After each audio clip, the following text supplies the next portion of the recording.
will find you, hold you accountable. Exercise proves the U.S. can find nuclear event perpetrators. Oh, yeah, directly from the U.S. Department of Defense. Listen to this. The Defense Department and a team of interagency partners led by the FBI engaged in an iteration of the prominent hunt exercise to validate the team's ability to gather evidence to support presidential decision-making during a nuclear attack scenario? What? Buckle up, Buttercup. What's going on? You know what this makes me think of? Do you remember this film? The Sum of All Fears. 2002. Let's hope it stays that way. Just a movie, because after you watch that film and you read about this exercise, you know, it just kind of makes you tingle a little bit, not in a good way. So we're going to talk about it. I'm going to share with you all the information. I did want to give a huge shout out to my Patreon page, folks. Check out my Patreon page. You'll love it. Tons of exclusive content on our Patreon page, stuff that we only talk about on Patreon. So jump on over to Patreon. It's like $5, and I have a lot of great videos on there, a lot of updates, and a lot of exclusive podcasts only on our Patreon page. So check out Patreon Leak Project. Okay. Let's get into this. So here's the key details about Operation Prominent Hunt. Purpose: test the U.S. ability to identify perpetrators of a nuclear event using nuclear forensics. What agencies are involved? The FBI, the Department of Defense, the Department of Energy, National Nuclear Security Administration. This exercise took place in January in New York. Schenectady. How do you pronounce that? Schenectady, New York. So the scenario is a simulated recovery of nuclear materials after a radiological or nuclear incident. Process includes military and federal teams deployed to analyze nuclear material. Evidence was collected and processed in coordination with forensic scientists. The aim was to pinpoint the origin of nuclear material and identify responsible parties. The significance is it ensures the U.S. can trace nuclear threats back to their source. It acts as a deterrent by signaling that nuclear attacks or smuggling won't go undetected. It supports national and international efforts to prevent nuclear terrorism. You can read about it, defense.gov. Let's actually, or you can go to the Homeland Security, DHS.gov. If you go to defense.gov, though, let's read directly from the website. Hot off the press, the Defense Department and a team of interagency partners led by the FBI engaged in an Operation Prominent Hunt exercise to validate the team's ability to gather evidence to support presidential decision-making during a nuclear attack scenario. The Prominent Hunt exercise series not only tests the U.S. government technical capabilities, it also serves as a mechanism to reinforce the soft skills of collaboration and teamwork among federal, state, and local partners, said Susan Forensic, Assistant Director of the FBI's Weapons of Mass Destruction Directorate. Now, I'm going to read this to you, and then I'm going to give you my opinions and some ideas that come into my mind when I read this, because it mentions certain techniques used for evidence, but then you got to ask yourself, what if? And we'll get into that in a moment. So participants included the Department of Energy, National Nuclear Security Administration, the FBI, and Department of Defense. In particular, from DoD was the Army's 20th CBRNE Command and the Air Force Technical Application Center. Together, these agencies make up the National Technical Nuclear Forensics Ground Collection Task Force. Prominent Hunt took place January 26th through January 31st of 2025 in the vicinity of Schenectady, New York, and in the surrounding counties of Albany and Saratoga. In the event of a nuclear detonation, the Ground Collection Task Force is responsible for collecting nuclear ground debris samples near the site of the detonation and transporting those samples to DoD laboratories for analysis, said Brian Kohler, the Director of Nuclear Forensics, Energy, and Survivability within DoD's Office of Nuclear Matters. The results of the analysis, coupled with the input from the intelligence community, allows the U.S. government to discover who the responsible party for a detonation is. These technical skills and tools deny potential perpetrators, including state sponsors of terrorism, anonymity, and ensure they will be held fully accountable. Prominent hunt exercises are key to demonstrating these capabilities, said Wendon Smith, NNSA Associate Administrator and Deputy Undersecretary for Counterterrorism and Counterproliferation. Okay, now, the U.S. publicly demonstrating its ability to uncover responsible parties to hold them accountable has a deterrent effect, Kohler said. It's not just about finding guilty parties after an attack. It's about letting adversaries know in advance they will be found out. National Technical Nuclear Forensics is absolutely a part of nuclear deterrence by messaging to our adversaries that the United States government has the capability should there be a nuclear detonation, Kohler said. Then it goes on to say nuclear forensics was mandated by Congress in the early 2000s as a response to the 9/11 terrorist attacks. One of the goals was to enhance the ability to use forensic evidence from the nuclear debris to discover who was responsible for a nuclear detonation inside the contiguous U.S. But those explosions that Prominent Hunt focused on are not from nuclear missiles like those that might come from a nuclear-armed adversary nation. So when people usually think of nuclear detonations, their first thought is ballistic missiles, bombers, aircraft, etc., said Timothy Jacob Hood, the senior scientific advisor for the Office of Nuclear Matters. However, nuclear forensics is focused on deterring attacks by terrorists using an improvised nuclear device or by states who plan to deny responsibility for an attack. These types of attacks won't be traceable from a launch within a nation. If a nuclear detonation occurs in a city, the ground collection task force is going to be essential to understand where it came from and how it got there. Without on-the-ground evidence collection, it's more difficult to identify the perpetrator of those types of detonations. Jacob Hood said, in those scenarios, you're less certain and you need to know with total confidence who is responsible for this attack so that we can inform our senior leaders and they can determine the appropriate response, he added. So in addition to using forensics to uncover perpetrators of a nuclear detonation, nuclear forensics is also used to determine the origin of interdicted or recovered nuclear or radiological materials or devices that have been lost, stolen, or smuggled. Now, this is where I'm thinking to myself, okay, that's great. You can figure out where the uranium came from potentially, or the plutonium, or whatever was used. You can find out the logistics of who made the device. But this is where things get interesting. What if something happens behind the scenes where that device gets stolen and it's used as, well, so you could blame another nation if you got somebody to steal it from, like, let's say, for example, you got somebody to steal something from Russia, some type of tactical warhead from Russia, and then you placed it in a, wherever. And then forensics shows up and they're like, oh, it's the Russians, because we have evidence that it's a Russian tactical nuke. This is just a scenario, folks, just a live action role play here. So entertainment purposes only, but something we should really think about, because would that be a plausible scenario to blame, to like start something even much larger?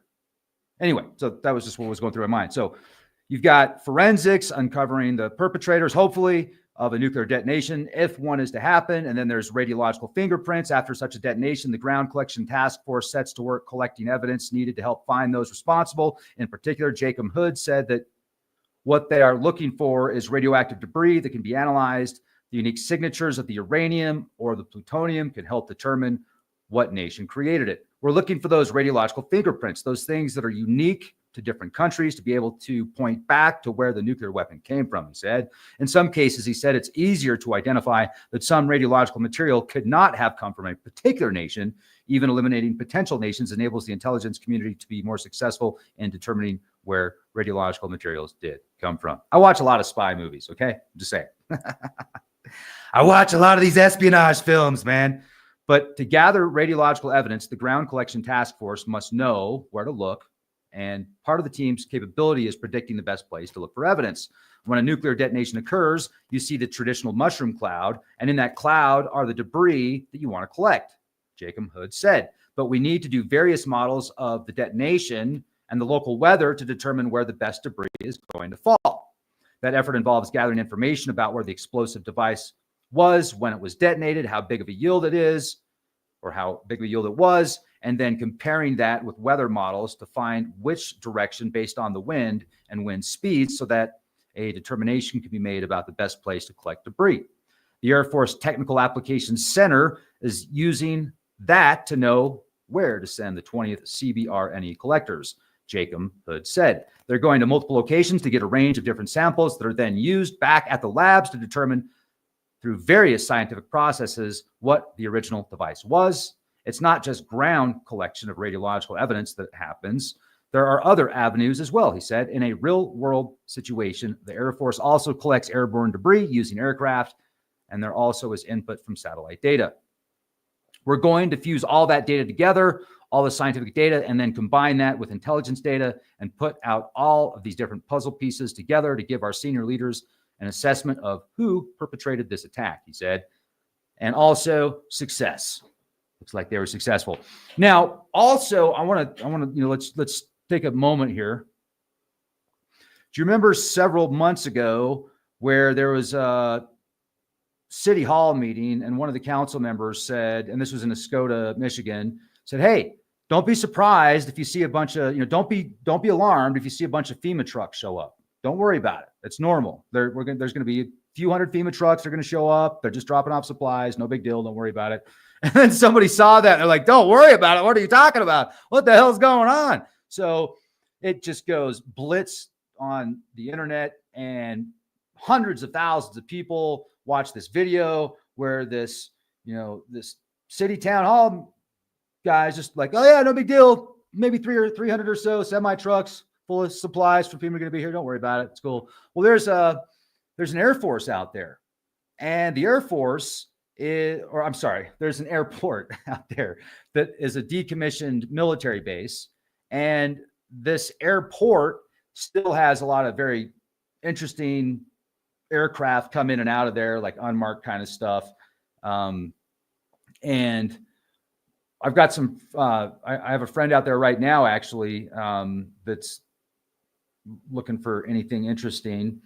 But to make a long story short, I was thinking to myself, okay, that area, what area is that? That's FEMA Region 5. So that's FEMA Region 5, Escoda, Michigan. And the operations that have been taking place are like these nuclear exercises have been taking place in New York. So that's FEMA Region 2. So, but at the same time, this location up here in FEMA Region 5, this base, this airport is not too far from a multitude of regions. I just think it's a key location. There's a lot of bizarre UFO and UAP activity out there as well, the Great Lakes out there. So we're talking about 670 miles away, but if you were to just do a straight flight, I'll bet you're talking closer to 500 or less, and you could do that in a couple of hours. That's the FEMA Region 5 versus FEMA Region 2. And I was just thinking about that. I was like, interesting. And then what about all the drones, right? All that drone activity that's been going on in New Jersey and the East Coast and over military sites, but the majority of the activity was in New Jersey. And then we found that article from 10 years ago that said there were drone operations, and the FAA was involved in drone operations that they were going to see in the future. It was one of the test hubs for this new drone operation. They talked about that 10 years ago. And then nobody really has all the details on what's going on in the public sector as far as the drone activity out there. There's been a lot of speculation about adversaries. Some people have said aliens. Some people have said things even more interesting than that. But very interesting when you look at these locations. And then we heard reports about potential sniffers, drone sniffers, sniffing for nuclear, biological, chemical agents in those regions. So this operation that took place, Prominent Hunt 12 nuclear forensics exercise, is it's pretty fascinating. I don't know if you saw this film or not, The Sum of All Fears, but wow, that's a pretty intense film. Came out 23 years ago. I want to go back to this exercise, though. Let's talk about what this exercise involves for a minute. I don't think we got to that part yet, did we? In the event of a nuclear detonation, nuclear forensic conclusions combined with information from law enforcement, investigations, and intelligence will help identify those responsible. Okay, we talked about that. And then exercise prominent Hunt 12 was based on a scenario involving a detonation of a terrorist improvised nuclear device and was conducted as part of the DoD Vibrant Response 13 exercise. That was from 2013. You can see right here.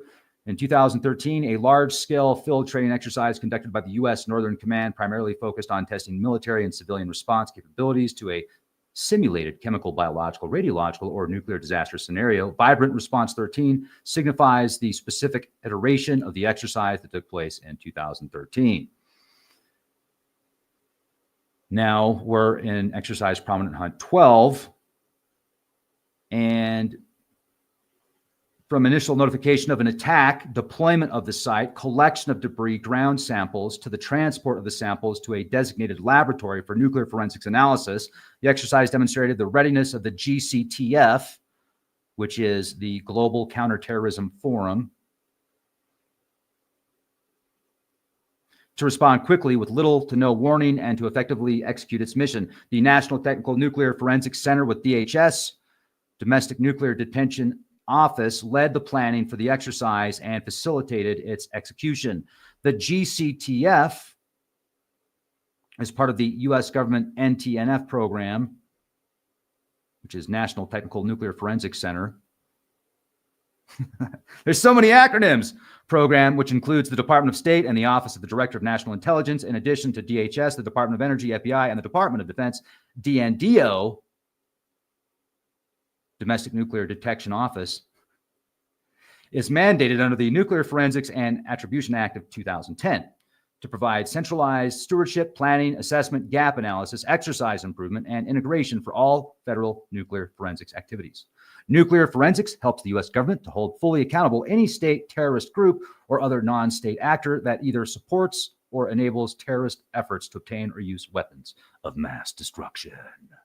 Dun, dun, dun. So, wow.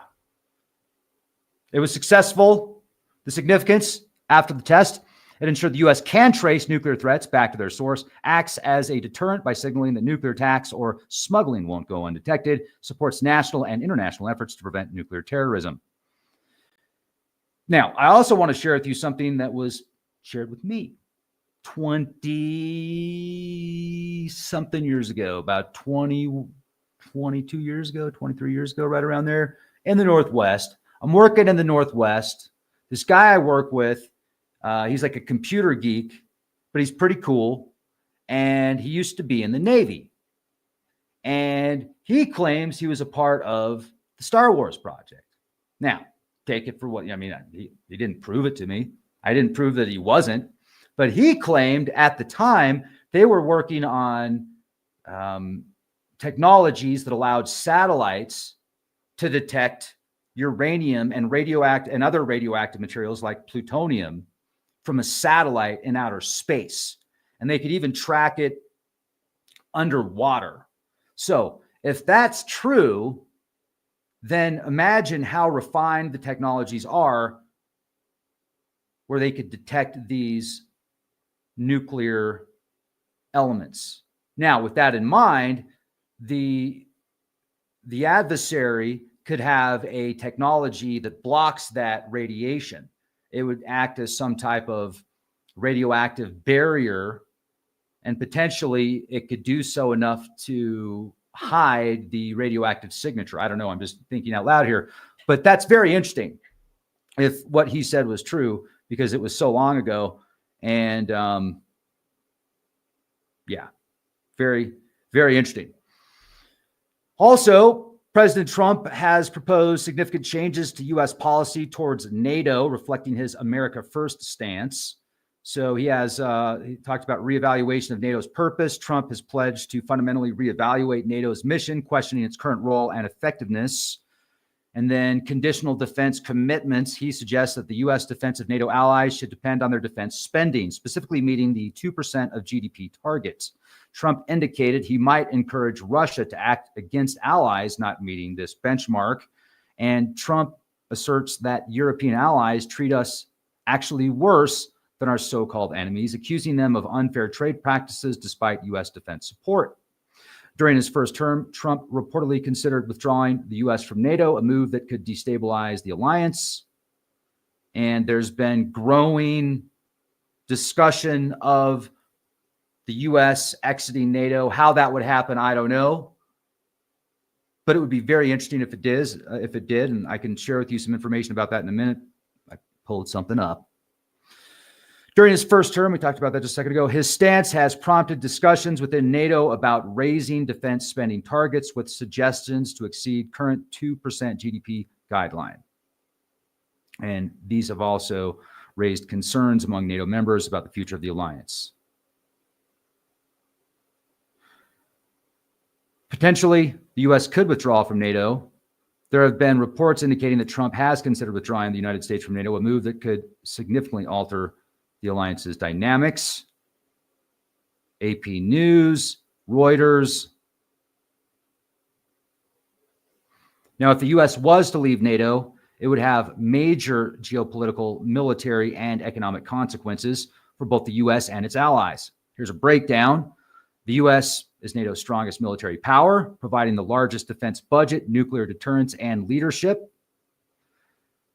European nations would struggle to fill the gap, leading to a weaker deterrent against adversaries like Russia. Countries near Russia, Poland, the Baltic states would feel vulnerable, increasing the risk of conflict. Europe would need to spend more on defense. Russia could exploit NATO's divisions.